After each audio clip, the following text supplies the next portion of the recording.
Do Evangelho segundo São João.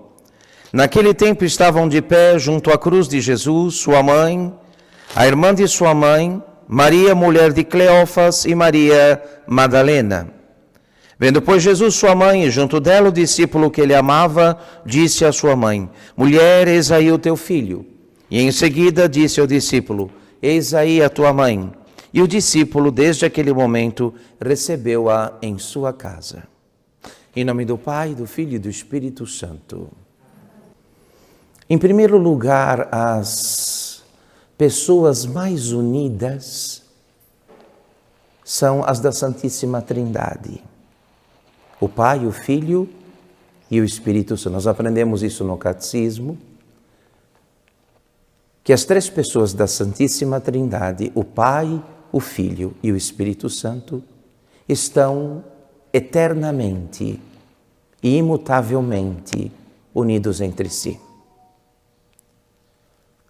Depois aqui, no âmbito do tempo, a maior união de todas foi aquela que cedeu quando a Santíssima Virgem Maria concebe em seu seio, gera em seu seio como homem o Filho de Deus, o Verbo de Deus, a segunda pessoa da Santíssima Trindade.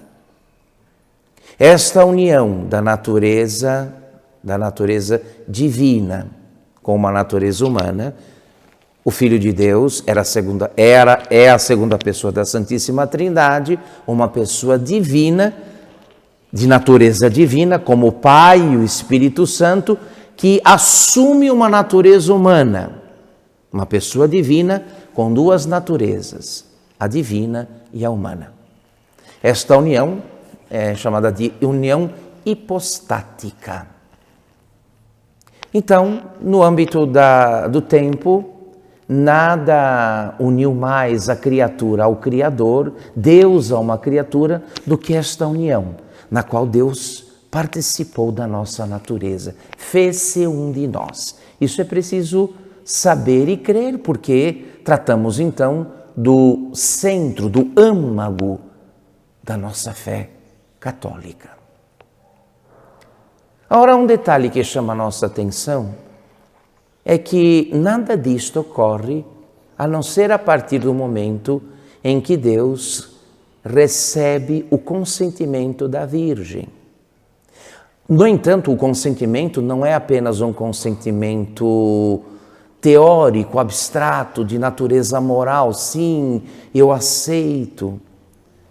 Ela, ao consentir, ao concordar com o desígnio de Deus a seu respeito, uma vez que estava ali, interpelada pelo anjo, ela se entrega toda a Deus. Tudo o que vem depois, e depois vem todo o Evangelho, e depois vem todo o Evangelho, não antes, mas só depois. Depois temos o Evangelho. O Evangelho é precedido por estas duas entregas. A primeira, aquela na qual Deus dá-se todo a alguém da nossa raça. E alguém da nossa raça, Maria, uma como nós, dá-se toda a Ele.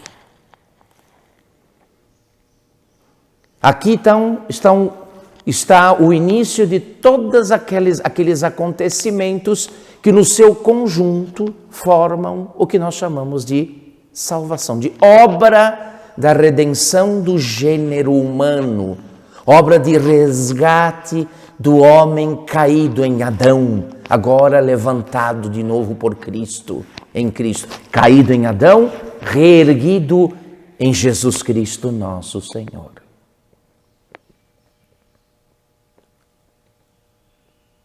Isto é importante porque, meu caro irmão, minha cara irmã, aqui está, nisto que o padre acaba de explicar, Deus se oferece todo inteiro à Virgem,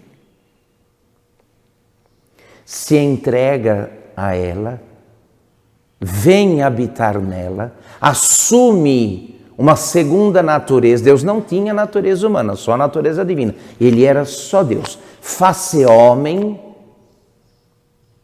tão somente depois de ter recebido o consentimento da Virgem. Ele a recebe primeiro, ela se dá a ele. A primeira coisa a fazer, a primeira coisa aqui nesta cena, é que a Virgem se entregue totalmente nas mãos de Deus. Depois, então, ele se entrega totalmente nas mãos dela. Ela se dá, a primeira interpelação é ela, você, não é? Eis que conceberás e darás à luz um filho. E ela diz, eis aqui a serva do Senhor. Faça-se segundo a tua palavra. Então, aqui, nesta cena, vemos o coração mesmo, como eu já disse, da nossa religião. Em Maria, de modo efetivo, não apenas por palavras, não apenas por promessas, Deus volta, a criatura volta a Deus e Deus retorna à sua criatura, que é o sentido mais profundo do significado daquilo que é a religião. Isso deve nos chamar a atenção, meu querido irmão, minha querida irmã, porque conosco não é diferente. Conosco não é diferente. E nós viemos aqui para que se dê conosco algo algo similar, parecido com aquilo que se deu com a Virgem em Nazaré.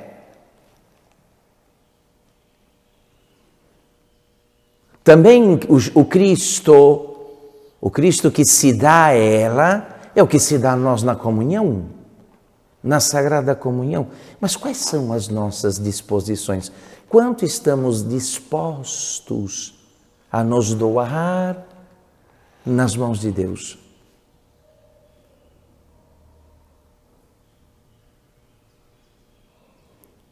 Por isso, quando Deus percebe um pequeno sinal de boa vontade, de sincera disposição, porque tem gente que olha para Deus, desculpem a expressão aqui, que admira a Deus como quem vai num zoológico admirar a beleza dos animais, guardando uma distância de segurança. Eu acho bonito, é extraordinário, mas ele lá e eu aqui.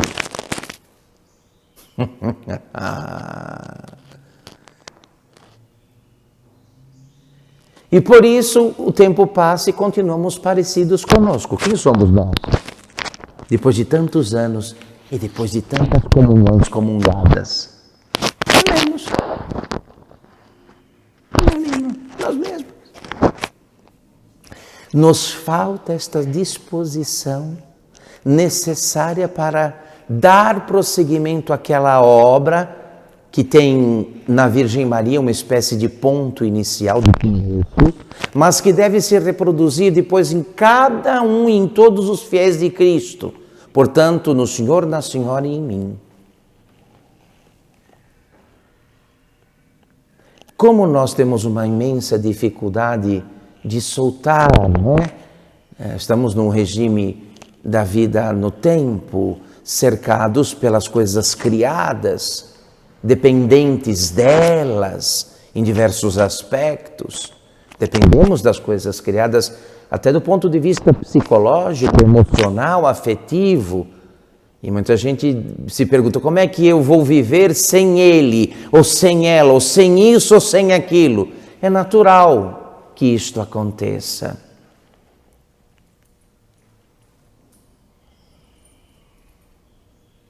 Agora, essa excessiva preocupação com o mundo à nossa volta, com o mundo que nos cerca, e que nos leva a um apego desmedido, exagerado, impede, enfim, não é? Impede, enfim, que se cumpra conosco, que se dê conosco algo parecido com aquilo que se deu em Nazaré, com a Virgem, por ocasião da encarnação do Verbo.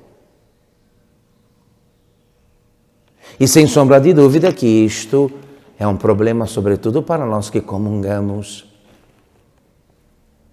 Nossa comunhão, os efeitos dela, dependem em grande parte também dessa disposição de alma de nos darmos a Deus.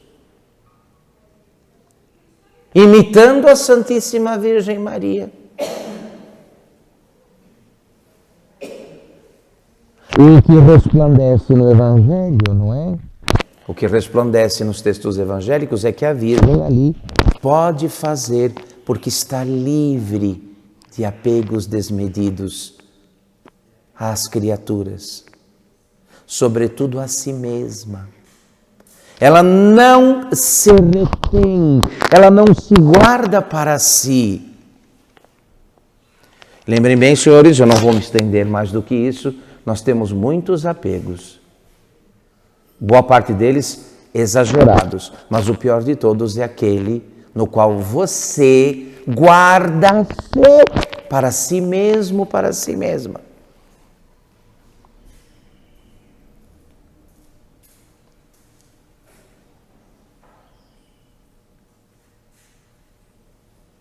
Premido pelos teus planos ou sonhos, né?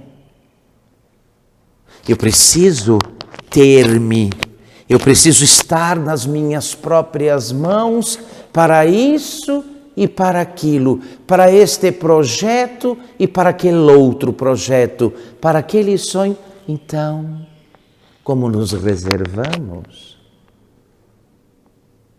Como nos guardamos? Com medo de que a vida não seja como nós a planejamos? É disso que se trata aqui. Então, o que aconteceu no início de todas as obras, no início da redenção do mundo, dificilmente se repete em nós, ou só de modo precário. E também, quando pelo sacramento da Eucaristia, podemos realizar algo muito similar, muito parecido, dando-nos a Deus e recebendo-o em nós, como foi o caso, como aquilo que ocorreu em Nazaré, isto fica como que precarizado, empobrecido. Algo de rotina, mais exterior do que propriamente interior, mais por causa de alegadas necessidades de natureza espiritual e psicológica do que propriamente para cumprir a vontade de Deus. Então acordemos, meus caros irmãos e minhas queridas irmãs. Hoje estamos aqui para celebrar o Imaculado Coração de Maria. Nós sabemos muito bem o que a Virgem fez de si e nas mãos de quem ela se colocou sem reservas e sem restrições. Na base de todas as nossas angústias, o que é que está? A gente vive angustiado e preocupado. Mas por quê? Certamente não é com a vontade de Deus, mas com a nossa própria, que vemos muitas vezes ameaçada por uma série de coisas que podem não permitir que ela se cumpra. Eu queria tanto isso, eu quero aquilo, e as coisas têm que ser desse jeito, eu planejei e pronto.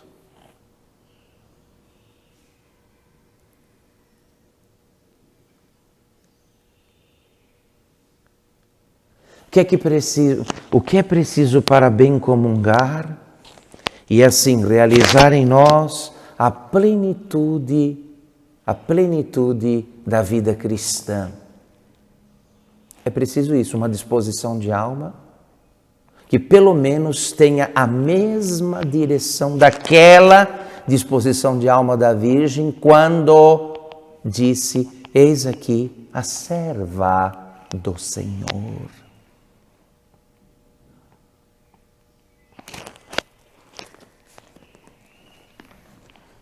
O quanto Deus faz, o quanto você fez antes, o quanto Deus dá, o quanto você deu antes. Deus pode dar-se todo a ela e unir-se a ela e tomar da sua natureza humana, fazer-se um de nós, porque ela é toda dele, ela se dá toda a ele. Foi o tudo pelo tudo, o tudo pelo tudo. Cada Eucaristia, cada hóstia consagrada nos interpela sem palavras. No momento da comunhão, quando Nosso Senhor, sem palavras, diz: estou aqui e vou me dar todo a você. E você, quanto vai me dar de si?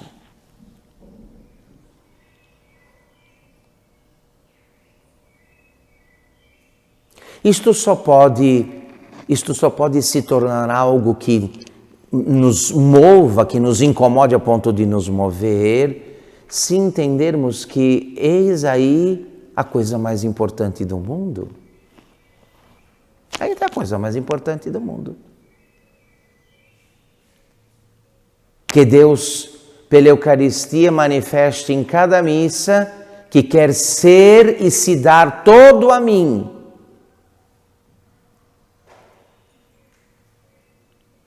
Mas que depende do espaço de alma, que eu ofereço a Ele. Todo ocupado, todo congestionado por minhas próprias ideias, apegos e vontades, o que é que sobrou para Ele, caro irmão, cara irmã?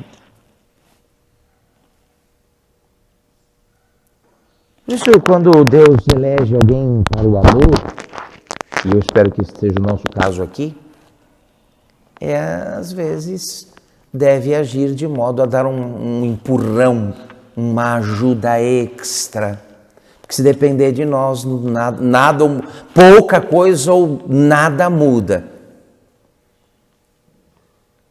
Por isso ele permite que o brilho de certas criaturas, de certas situações ou coisas, logo passe.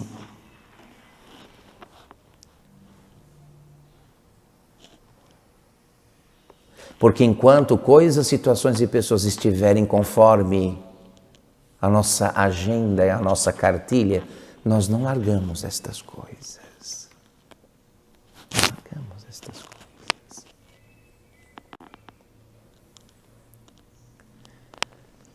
Então, cuidado com esta religião que corre atrás das coisas de Deus enquanto despreza a Deus. Todo mundo quer as bênçãos de Deus, os milagres de Deus, os favores de Deus, os dons de Deus, os auxílios de Deus. Todos querem estas coisas. Quem quer Deus? Quem o quer?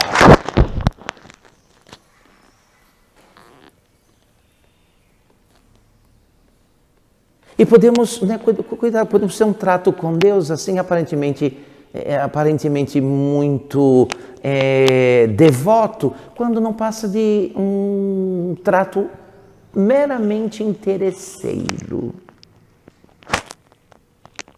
Meramente interesseiro. Porque estamos muito interessados no que é que Deus pode fazer para nos ajudar a realizar o projeto, o plano que nós montamos para nós. Boa parte destes planos infeccionados da nossa vaidade, pelo nosso orgulho. Que pena.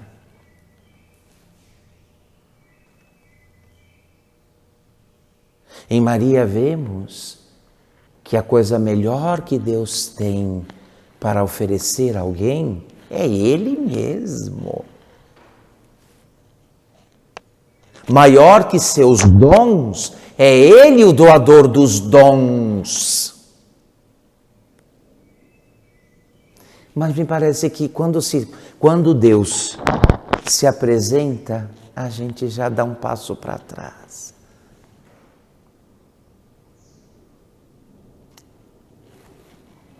Temos medo de perder nossas alegadas seguranças humanas. A Virgem não teve medo. Todo mundo aqui ama Deus, mas é certo que mais do que amor temos medo dele.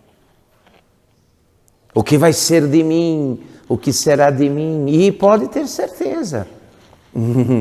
Ninguém fica diferente.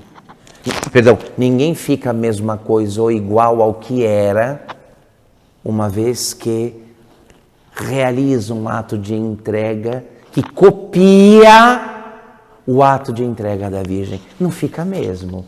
Não vou mentir aqui. Não fica nada.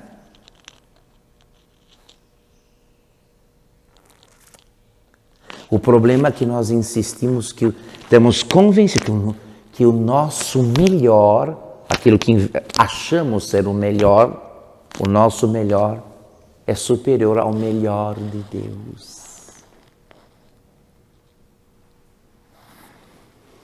É impossível que o fogo tocando em qualquer coisa deixe a coisa como ela era antes, não é verdade? Isso não fica. Nada que o fogo toca fica igual ao que era antes do toque do fogo. Não fica. E isso nos dá medo de perder o controle da nada. Temos tudo tão bem controlado. Olha, este império que criamos e que dominamos por meio de nossa múltipla influência, né? Tudo ali está sob meu controle, é do meu jeito, é conforme o meu gosto. Eu consegui, eu dobrei todo mundo, eu fiz desse jeito, todo mundo aceitou, ele aceitou, ela aceitou, enfim. Aí temos medo de que essas coisas comecem a escorrer como água pelo vão dos dedos. Nos custou tanto, né? Olha! E, no entanto, falar da Virgem, toda ela de Deus, é impossível falar da Virgem Santíssima de Nossa Senhora sem recordar desta obra sempre começada e nunca terminada. Qual? De trocar a nossa vontade pela de Deus. Nós, o que lemos, estas coisas que estão escritas aqui, o Evangelho que é a nossa norma, só teve sequência depois que alguém da nossa raça, esquecida de si, deu a Deus tudo o que era e tudo o que tinha. Então recebeu em seu ser tudo que Deus era e tudo que Deus tinha.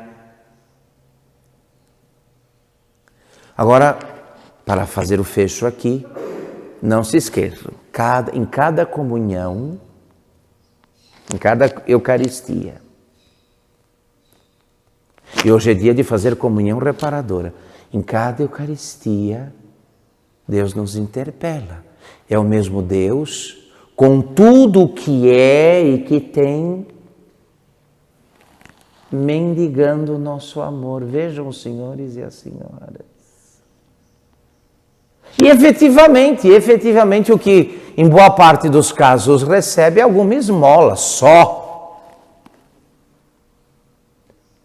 E esmola é aquilo que você dá que absolutamente não vai afetar em nada a sua vida.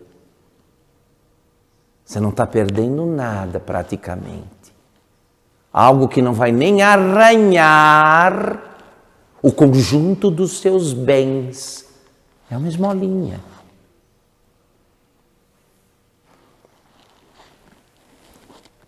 Então hoje, quando podemos fazer a comunhão reparadora, lembrem bem, meus caros irmãos e minhas caras irmãs, naquela hóstia, naquele véu eucarístico, naquela aparência de pão já consagrado e mudado no corpo e no sangue de Cristo, está o mesmo Deus que se ofereceu um dia à Santíssima Virgem e que só pôde se dar a ela porque antes recebeu dela tudo o que ela era e tudo o que ela tinha.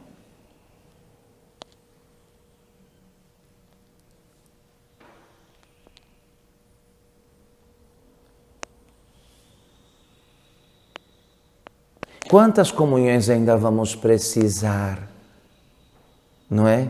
Depois que, tendo compreendido estas coisas, tivermos dado a Deus algo parecido com aquilo que recebemos dele quando comungamos. É isto que deve nos interpelar, meu querido irmão e minha querida irmã. E a graça que pedimos hoje aqui é que a Santíssima Virgem nos ajude a sair deste ambiente de tentação. Causa, não é? Que tem neste medo de nos entregarmos nas mãos de Deus, que daí Ele vai mexer nas coisas que a gente não quer que Ele mexa. No nosso império de seguranças humanas.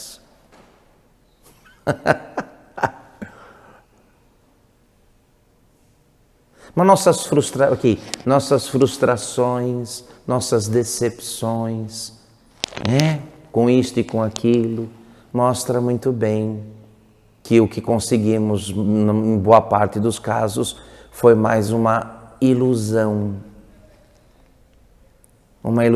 de felicidade do que felicidade propriamente dita. Nos cercando de todo tipo de criatura e de coisa, imaginávamos, enfim, que estaríamos muito bem. E voando em céu de brigadeiro, nos demos conta que as coisas e pessoas falham, erram, envelhecem, empobrecem, mudam.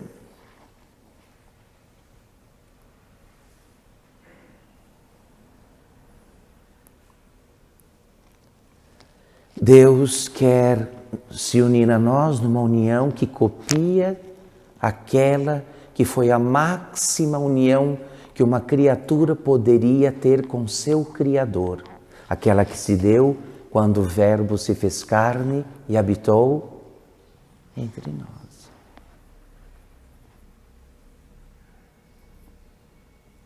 Praz a Deus nosso Senhor, que desponte o dia, que amanheça o dia, quando vamos dizer ao Senhor: eis aqui o escravo do Senhor, a escrava do Senhor. Então, a partir de agora, faça-se conforme tua vontade, conforme tua palavra. Nada mais sou, nada mais tenho, sois tudo para mim e eu tudo para vós. Sois tudo para mim. Então teremos encontrado a plenitude do amor de Deus aqui no mundo.